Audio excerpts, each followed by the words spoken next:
Welcome to Modern Mystic Messages. I'm Teresa. Thank you for stopping by and clicking on the video. If this is your first time here, welcome. If you're returning, welcome back, Soul Family. Happy that you're here either way.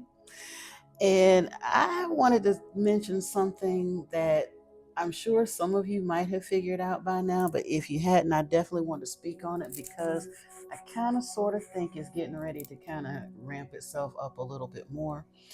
Um,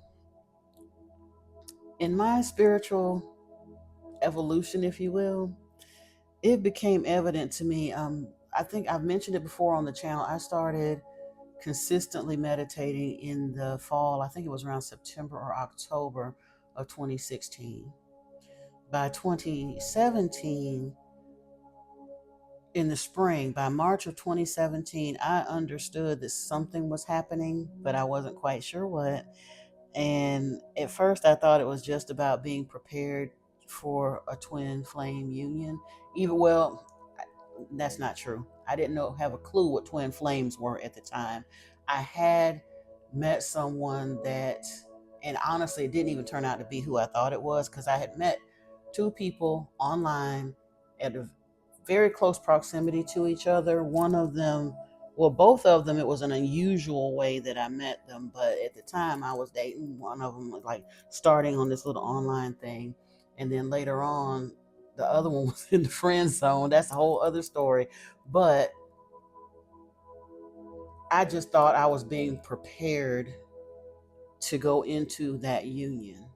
And part of it, that most likely was true because they were similarly going through a lot of the same things. I didn't know it at the time because this was all new to me and I was kind of scared to let on some of the weird occurrences and the things that I was seeing and hearing in meditation and all that good stuff. So I really didn't say anything to that person at the time until a little later. By 2018, 19-ish or so, we kind of started comparing notes and understood that, oh, okay, yeah, the way we met was just too weird to be an accident, and the things we're going through were both kind of being spiritually marched in a particular direction. So we got that part. But one of the things that started at the longer I continued to go down the spiritual rabbit hole, so to speak, once the mind movies and all of those things started kicking in 2018, I had a few episodes where I started doing a little bit of automatic writing. And in fact, I don't even think I still have the notebook. It got somehow misplaced in a move that when I left Florida and came to Atlanta. But the way it came to me at first in understanding was that I was going to be channeling a being named Solomon. Now, again, at the time I had been listening to Abraham and Esther Hicks, and at but I had gotten to a point I wasn't listening super consistently, so I was not aware that Solomon was the name of the owl that she has in the children's series that she was doing or whatnot. I was completely unaware of that until later. But to my understanding, Solomon was an energy that was very much like a part of the Abraham collective of teachers, like that same kind of energy, but it would be speaking on a different topic that I'm not going to say Esther couldn't speak about, but probably one that she might not be as comfortable speaking about, which was namely sacred sexuality. Now, again, and it wasn't something that I was necessarily comfortable speaking about. This I'm talking about something that happened to me way back in 2018, and by 2019 or 20, I was thinking about it. I was like, well, maybe it'll be something that I have to speak on uh, a little bit later. After I'm in union with my twin and because I've gotten a lot of things that have come to me, insights about things that I'd like to speak on in that aspect, but I don't have any real world practical experience in that area. Because now, mind you, I'm 56 years old with 4 adult children and got 100 miles of bad road behind me as far as relationships. I'm not calling them failed relationships, but they were absolutely karmic relationships in nature. like I said, they didn't fail. They absolutely taught me some stuff that I needed to know, that I needed to be equipped with. And like I said, I got 4 beautiful children out of the deal. So I'm in no ways complaining. However, the concepts that I've been allowed to see in meditation regarding sacred intimacy and relationship building and interdependence versus codependence and things like that, until I'm actually in union, in physical union with my twin, I didn't feel like I would be speaking on it. However, I also realized after the few bouts of the automatic writing, it came to me somewhere around 2021 or so that I would probably I wound up being a verbal channel as well. Now, little did I know I had already been doing it, but I expected, with the background that I had and listening to the Seth material and seeing Theo channel and Cryon and Abraham and all of those, I expected for channeling to be feel or be more contrived for me, that it would be something that I have to put myself into a trance state and all of that stuff. But what I found actually happening is I'm becoming a spontaneous channel. And I first started happening even before I was completely healed. I had a super toxic friend that, truthfully, I had tried to break away from several times, but they kept guilting me into staying back. You know, when a narcissist gets their hooks on you and really don't want to let go, and you don't really haven't figured out what it is yet, you will tolerate and stick around and allow some really painful stuff. And that's what happened to me. However, the longer I started meditating, and at the time I wasn't even doing deeply spiritual studies, I was just consistently meditating every day and kind of just going wherever spirit led me as far as videos and stuff. But a lot of it was more on the physics end. I was learning things about quantum entanglement. Yeah, never read a physics book in my life, but came out of meditation one day and all of a sudden I understood quantum entanglement. Probably can't explain it to nobody in a way that would be meaningful to you, but for a brief moment I got it. And then, lo and behold, all of a sudden, a few days later, I was led to Dr. Joe Dispenza, Greg Braden, and all of them, kind of further explaining it. So, of course, I was fascinated and went down that. And that's kind of the way my spiritual journey progressed. But I found myself from time to time, I was getting more and more agitated with this friend, this toxic friend. And as we'd be talking and they would say some ridiculous stuff that was really starting to get on my nerves or whatever, I would catch myself talking to them, and all of a sudden I'd be like, you know what? I'm not entirely sure what I just said, but you might want to pay attention or think about that. I think it was important. And I could not have repeated what I said to if I had to, because I heard myself speaking, but it wasn't anything that I was planning to say, but I understood that whatever I was saying was most likely relevant. And that went on for a little while until I finally got enough strength and smarts to cut that person out of my life so that I could continue healing. I had several people that I had to generally get their energy away from me and do some cord cutting and all that, because I would never have been able to heal if I allowed them to stick around. That whole buddy, they wanted to stick around. And that's part of what I'm probably going to have to speak on as far as the whole um, sacred intimacy thing, because the vast majority, 99% of individuals that wanted to hang on to my energy long after they should have been gone were males.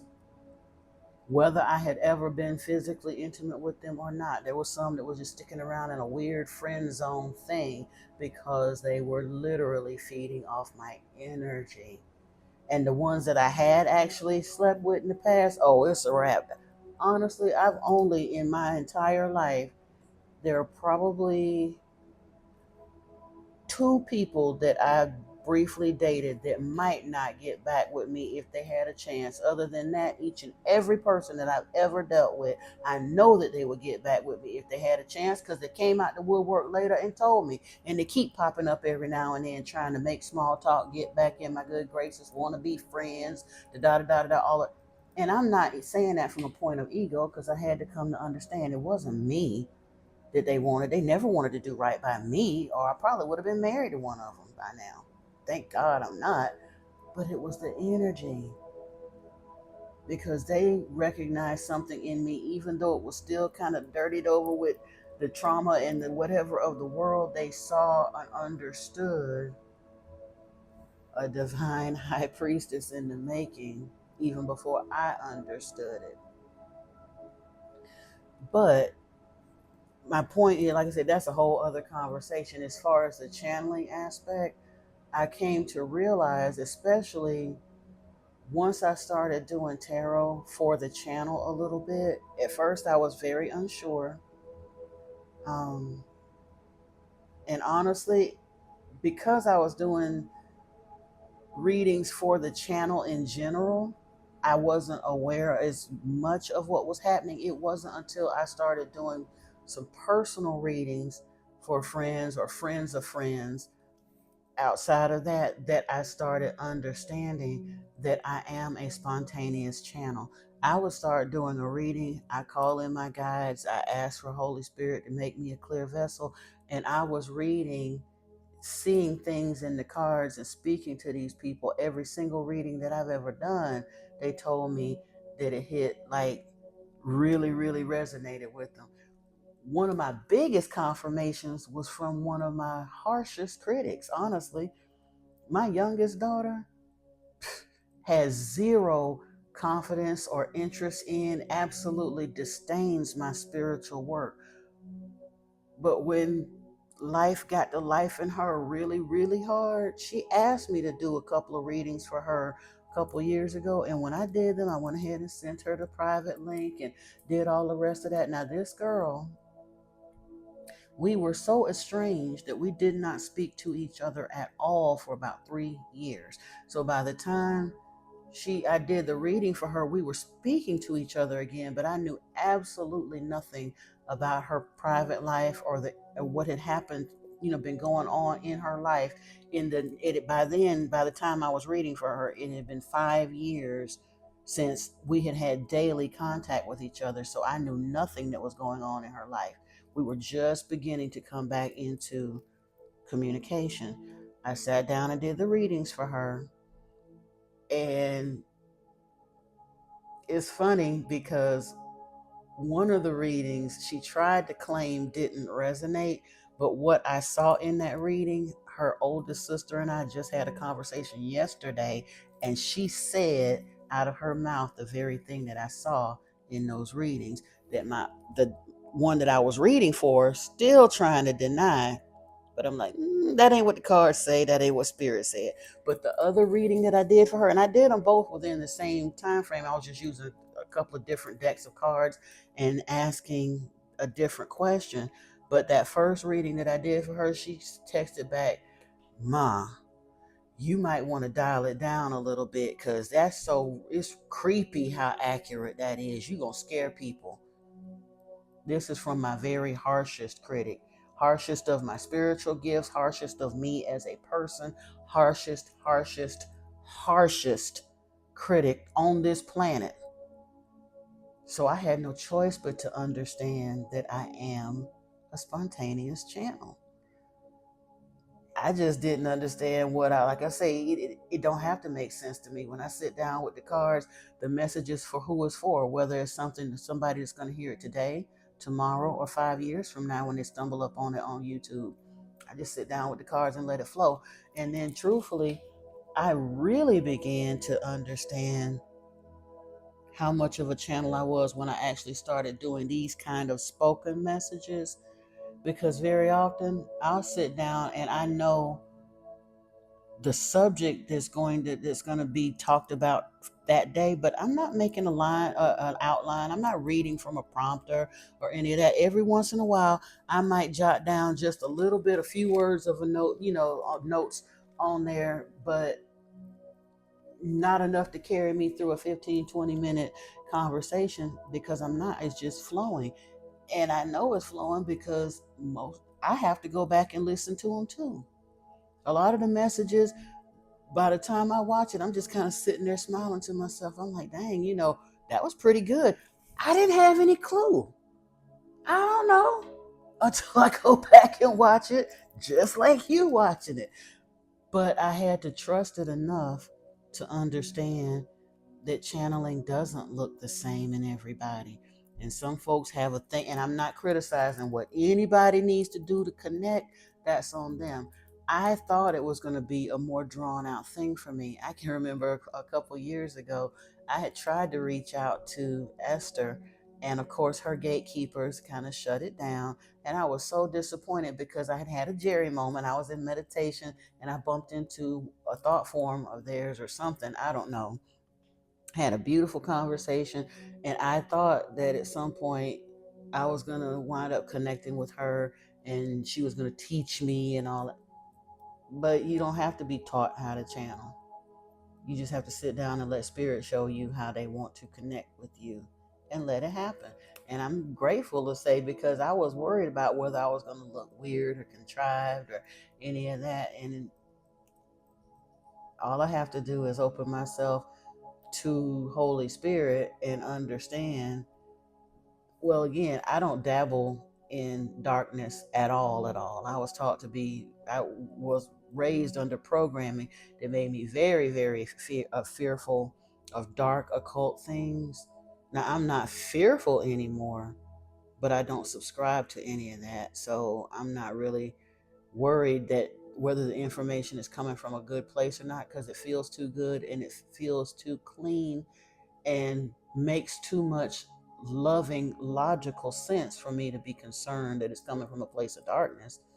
The moment my messages give me the ick and make me feel like they're coming from a place of darkness, I'm going to go get in a salt bath and pray and get it right. Me and Yeshua, we're going to have a conversation, because I only serve the light. I am a mouthpiece for Yeshua and Lord Enki. Like I said, as spirit leads me, I'm willing to speak on those things. But yeah, I don't play those kind of games. But yeah, if you feel like you might be channeling, you probably are. And like I say, he told us that Holy Spirit was going to come to us as a helper, that there would be more people that are channeling. And if you look at the whole history of channeled information as we know it in the 20th century, of course it's been happening off and on for thousands of years. I'm not talking about that. I'm saying the documented cases of what they're calling channeling. Look at Jane Roberts with Seth, and oh goodness, I think her name is is it Ann Gillette, something Gillette, who channels Theo. And like I said, Esther Hicks channels Abraham. And was it Daniel Scranton? He channels a bunch of different people, or like some galactic stuff. And there's all kinds of channelers out there. Some of them are smoother or more spontaneous looking than others. Some have to close their eyes. Some, their voices sound different. But some, I've been noticing in some of the young channelers that are on YouTube now, some of them just flow. The longer it goes, Jane was the first one that was kind of documented that way. And honestly, I think she has some kind of a temporal anomaly going on. According to Seth, he said that I don't think she was necessarily spiritually attuned for channeling. She just has some kind of a temporal anomaly going on that allowed him to come through. But it looked very hard on her person. She looked like she was in pain. She sounded like she was in pain. It was rough. Theo at first sound to me, in my opinion, that channeling was a little painful to watch. It's much smoother now. Yeah, and even Esther, when she first started channeling, she had to either be sitting or she was standing barefoot, standing at the podium or whatever. And most of the time, her eyes would be closed and all of that kind of stuff. Cryon, the gentleman who, oh, is his name? Lee Carroll. He has to channel with his eyes closed. And honestly, I understand that. I'm not criticizing it at all. You have to remember most of the ones that I just mentioned, I think the one that channels Bashar is a little bit younger, but all of those channels that I mentioned, they're of an age group. They may not have even been first wave star seeds. They are an anomaly in and of themselves because most of their generation was never intended to wake up the way they did. And I find that fascinating because truthfully, I think the first wave of star seeds came through around, I think it was 1955. So anybody that was born before then, truthfully, was not anticipated to awaken at all. Most of that generation before that, their only job was to give birth to the first wave of star seeds. I think I'm in the at the tail end of the first wave or the beginning of the second. I truthfully am probably a beta, but just barely because, like I said, I was born in '68. But those older generations, when you find someone that is awakened, enlightened, and really, really doing their thing, they are truly an anomaly in that particular generation.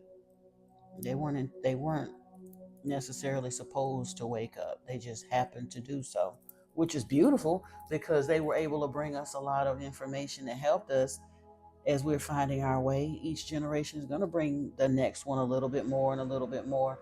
So it's a beautiful thing, but it wasn't a common thing, is my point.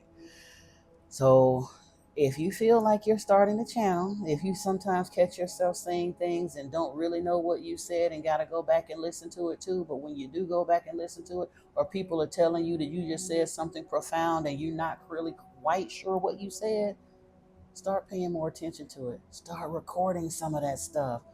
Start taking your salt bath so you can clear your energy field. Start eating lighter because every little bit, and again, that's something that I had to struggle with. I'm getting ready to go back on the fast because I struggled with it, but I've got to get it done. The clearer you can keep your physical vessel, the clearer of a channel you will be for spirit. So I'm not telling nobody how to do or what to do, to each their own. But look into some of that. I noticed a few years ago, was it Tyler Henry, the one that channels for the stars? Now that's whole different. I have no intention of channeling no dead people. That kind of, I'm too susceptible to energy to open that aspect of channeling. I do not wish to channel dead people. I'll be fine with just channeling spirit beings. Um, But I did notice when he was saying in order to make sure that he's a clear channel, he doesn't eat meat at all. I think he stays away from caffeine and like stays away from a lot of sugar and all that. He eats super clean to keep his vessel clean so that he can channel clearly without it really energetically tearing down his body. Because flowing that energy, even when you're flowing positive energy, I can stay in spirit for too long. I've done that when I did some really, really long readings on the channel. By the end of it, I'm buzzing so hard, the tip of my nose is buzzing. You'll see me starting to mess with my, it's like I'm starting to itch, and it's not painful. It's just you're carrying a higher frequency than your body can handle at the moment. And you've got to break that connection and ground because you're just too buzzed out from it. You know what I'm saying? Which is not a bad thing, but again, once you tend to your diet more, be more aware of it, stay well hydrated, go out and get your feet on bare ground and all that, give that energy somewhere to go. Your physical vessel is better able to handle and process those energies for longer periods of time. But you know what? Enough of that. I've been at it for a minute. I appreciate you riding out with me. And if you get some benefit from this information, by all means, please give the video a thumbs up. If you know someone else that could benefit from it, please don't hesitate to share it with them. Also, if you have not subscribed to the channel already, please consider doing that because we are continuing on with the Enuma Elish. Then we're going to be getting the into the Earth Chronicle series with Zechariah Sitchin. We're going to probably be at that for a while because there's 9 volumes there. So we're going to dig into that. And of course, daily messages will continue as well as readings for the collective as I'm so inspired. So thank you again for stopping by. Take care of yourselves and each other. I love you, soul family. Until next time, peace and blessings. Namaste.